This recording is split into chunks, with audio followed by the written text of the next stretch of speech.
Vamos con el doctor Alejandro Rodas. Disculpe, doctor Rodas, que tuvimos que atender a una entrevista que no entró a tiempo. Mil disculpas. Bienvenido. ¿Me escucha? Sí, claro y fuerte. Muy buenos días a cada uno de ustedes. Gracias por la oportunidad de expresarnos desde la ciudadanía sobre los grandes problemas que le ocurren no solo a Quito, sino al país. Correcto. A ver, doctor, entremos al tema al cual habíamos convocado esta entrevista.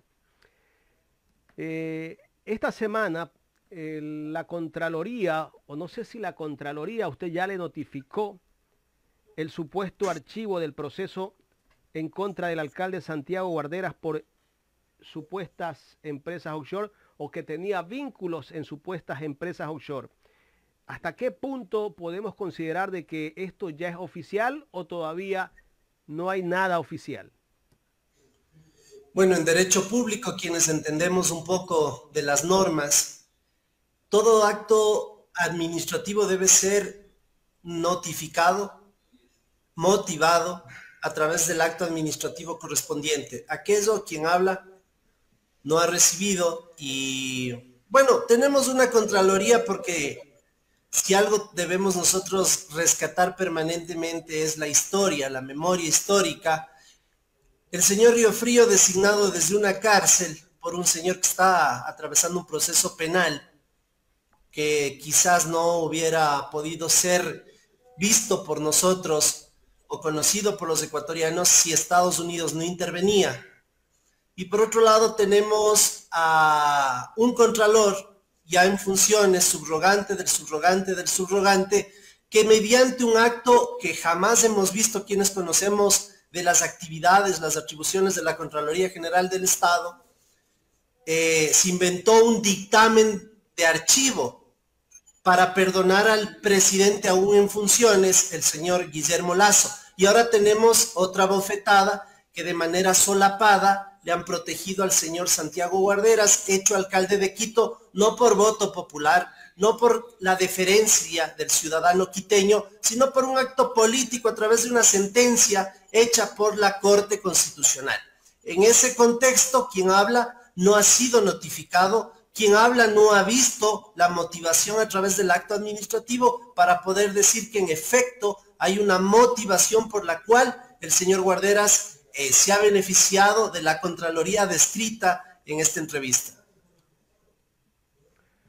Estamos dialogando con el doctor Alejandro Rodas, docente universitario. Le voy a dar paso a mi compañero Luis Villasís también para que plantee preguntas. Doctor, muy buen día. Qué gusto saludarlo. De igual manera, estimado Luis, muchas gracias. Doctor, yo recuerdo, y la ciudadanía quiteña y el Ecuador, ¿no? Porque fue un proceso que fue conocido a nivel nacional, cuando el exalcalde Yunda empezó a atravesar varios inconvenientes que son de conocimiento público, el vicealcalde en aquel entonces, Santiago Guarderas, le dijo que dé un paso al costado y que enfrente su proceso. Desde ese punto de vista, usted como, digamos, como proponente de estas denuncias, ¿usted cree también que el alcalde, hoy actual alcalde de Quito, debe dar un paso al costado para enfrentar este proceso, estas investigaciones? Eso era lo más decente. Desde el día, por ejemplo, que en Quito hubo un aluvión y 28 vidas quedaron sepultadas, producto de la irresponsabilidad de un alcalde indolente con las grandes mayorías. Creo que lo de fondo aquí es tener claro que esta persona tiene el apoyo político y económico de las élites. Y bueno, vamos a las élites. El día de ayer, en una bronca abierta, el aún presidente de la República, Guillermo Lasso Mendoza, ya da el nombre de una persona que muy económicamente posicionada, dueño de un banco, del mayor banco con tarjetavientes, con usuarios de la República, Banco Pichincha, en una bronca abierta le dice que es un evasor. Se miran los dos frente al espejo y definitivamente no sabemos qué hacer. Yo lo que les quiero decir, para que el país sepa, esa bronca es producto, ¿sí?, de la recaudación del metro de Quito, que va a generar más de 10.000 millones de dólares en 10 años, 1.000 millones cada año y probablemente entre 3 o 4 millones de dólares por día, producto de todos los viajes y una tarjetita que van a vender estos señores, Banco Pichincha. Y el señor Mendoza, Lazo Mendoza, perdón, lógicamente pierde la cabeza porque entre las élites es complicado muchas veces el ponerse de acuerdo. Eso es una pelea desde que somos nación y todo el mundo lo sabe. Pero lo de fondo es eso. En Quito se están disputando desde el nivel ejecutivo un banquero que vive en España, una persona que tiene un medio de comunicación y que protegió oportunamente a Celi y que ha tratado de levantarle la imagen al señor Riofrío, designado por Celi. Entonces vemos un entramado en el cual Yunda, y no es por defenderlo, sino que es una realidad, jamás entró.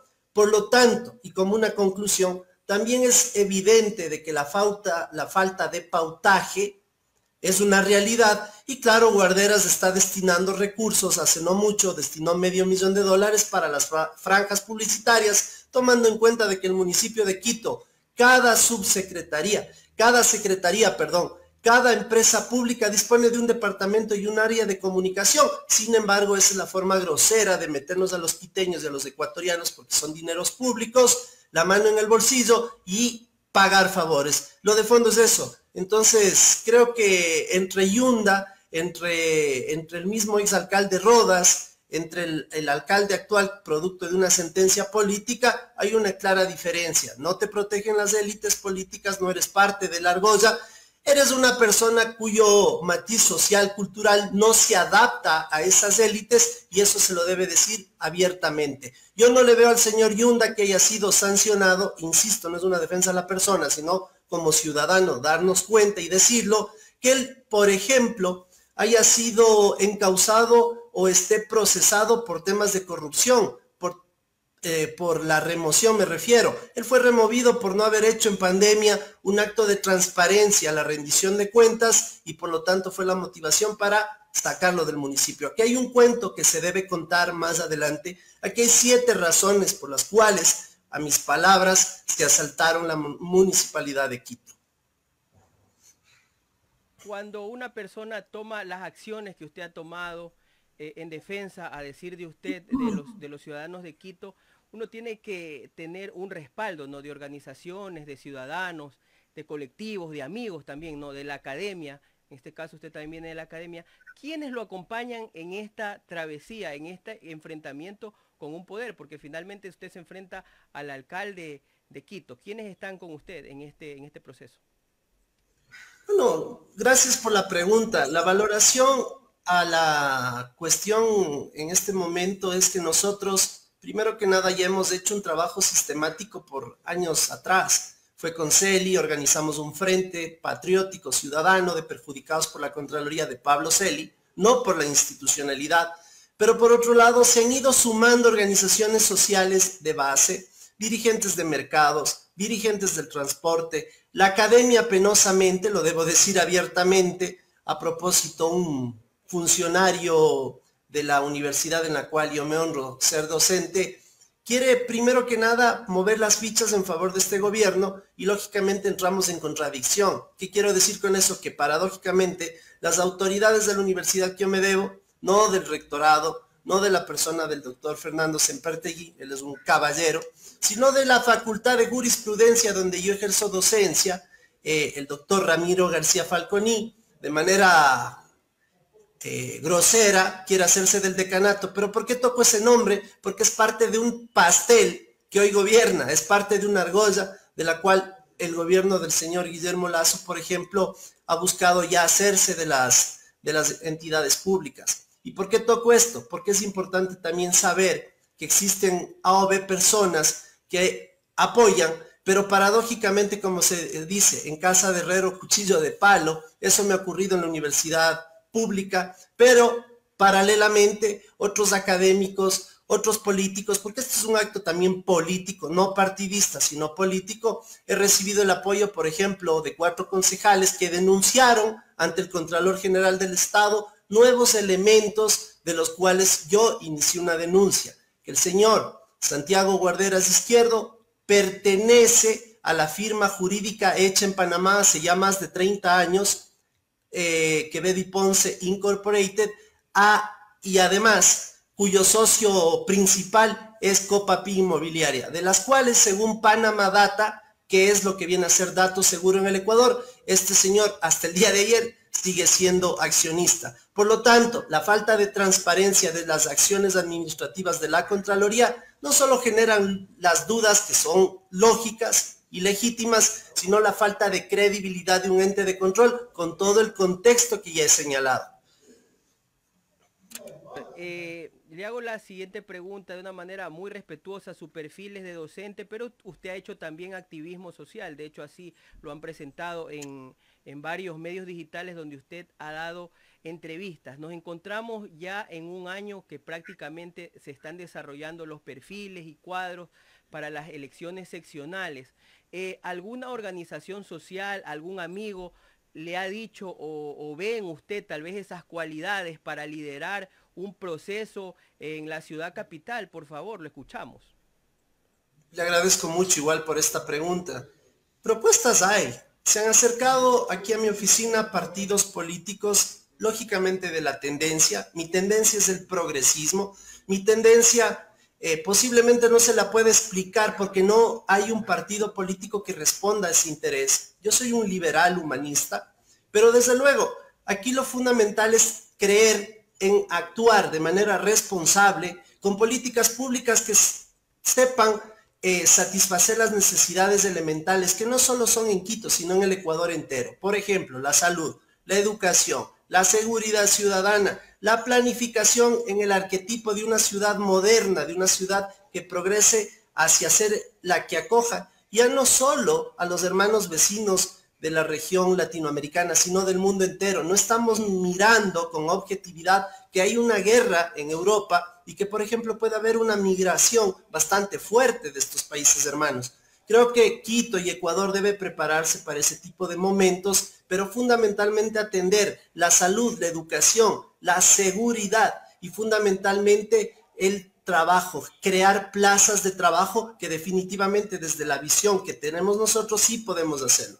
Me han propuesto desde ser candidato a la alcaldía de Quito a también ser concejal. Y no le rehuyo a la responsabilidad, pero yo creo en los procesos y parto del hecho de decir abiertamente que yo estaré donde la historia quiera que yo me encuentre. Lo hicimos antes, nosotros conocemos del servicio público, he trabajado por lo menos 15 años en el sector público, conozco las realidades y cómo se deben sustentar las grandes necesidades. No de una minoría, sino yo creo en el trabajo permanente hacia las mayorías. Y esas mayorías penosamente son visitadas por los políticos, no solo en Quito, sino yo me imagino en Guayaquil y en todos los países, perdón, en todas las provincias del Ecuador. De manera que solo tocan la puerta en época electoral, nos dan mensajes alentadores y a la final terminan siempre trabajando entre ellos. Doctor, aquí hay un elemento que me parece un poco preocupante. El nombre Riofrío, no sé si me equivoco, Carlos Riofrío, es recurrente en varias de sus entrevistas. Entonces, usted ha mencionado que él ha sido, lo cual es de conocimiento también, ha sido nombrado desde una cárcel por el ex contralor, y los problemas que existían en la Contraloría no solo vienen de ahora, vienen desde, acuérdese cuando el contralor que está en los Estados Unidos, Carlos Pollick, si no me equivoco, rompió unos documentos y bueno, ahí vino todo lo que es el tema del Consejo Transitorio. Entonces, estas denuncias se están presentando y se están formulando prácticamente en una institución que, a decir de muchos analistas, no tiene la legitimidad. ¿Cómo ve usted todo este escenario de la presentación de sus denuncias en una institución que prácticamente tiene bastantes problemas, por decirlo de una manera? Justamente, pero es lo que tenemos, la institucionalidad desde el trujillismo se vino a menos, producto de esos procesos forzados y en el caso de la Contraloría General del Estado, de no haber sido evaluado una persona que tenía ya de por sí muchos entredichos. Creo que es importante impulsar dos mensajes locales y nacionales. El primero, el Metro de Quito no puede entrar en funcionamiento por todo lo que yo antedicho, pero fundamentalmente el tema de la Contraloría General del Estado, cuidado el Consejo de Participación Ciudadana, en el cual representa el doctor Hernán Ulloa, sea el que cree las condiciones para hacer un concurso de méritos y oposición, entre comillas, para elegir a la primera autoridad de la Contraloría General del Estado. Son dos momentos muy delicados. Yo creo que lo del 1 de mayo va a ser algo transversal.